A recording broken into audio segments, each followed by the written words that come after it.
చిత్తూరు జిల్లా పలమనేరు నియోజకవర్గంలో విషాదం జరిగింది. గంగావరం మండలం కల్లుపల్లి అటవీ ప్రాంత సమీపంలోని ఈశ్వరయ్య అనే రైతు పంట పొలాల్లో ఓ ఏనుగు నిర్జీవంగా పడి ఉండడం కలకలం రేపింది.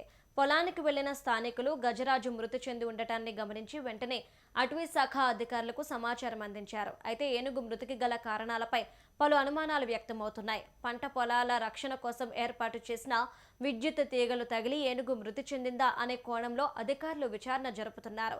గతంలో కూడా కౌండిన్య అటవీ పరిధిలో విద్యుత్ షాక్ కారణంగా పలు ఏనుగులు ప్రాణాలు కోల్పోయిన ఘటనలు ఉన్నాయి.